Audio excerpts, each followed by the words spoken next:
now taken 3 creative writing courses as an undergrad and find that queer undergrad writers are interested in queer literature. Primarily the story is told through emails written by 16-year-olds, and then there's the retrospective voice of reason by the 27-year-old author as she unites the narrative together and talks about how things have changed in the decade since these events were taking place. Raw Hummingbird delves unabashedly into radical spirituality.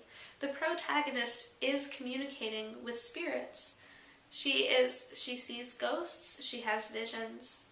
There's a scene where we learn a bit more about her family background. She's had several aunts who each experienced life in a very intensive and vivid way. By supporting this book, you're supporting an author who is currently working towards creating a community online of women activists and entrepreneurs who will help each other along their way with their artistic and activist endeavors. Raw Hummingbird will appeal to women's studies majors, writers of a creative bent, creative nonfiction or fiction writers, LGBT theory majors, for the lucky schools that have those programs. I recently facilitated a workshop at a women's festival, and we used a raw hummingbird as our inspiration launch point. Sections allowed from a raw hummingbird, discuss the themes, the content, how that resonates. Then we spent some time to work on our own creative writing or our own nonfiction writing. Afterwards we shared these pieces, gave some critiques, and then we did our own bookbinding. So we had a short lesson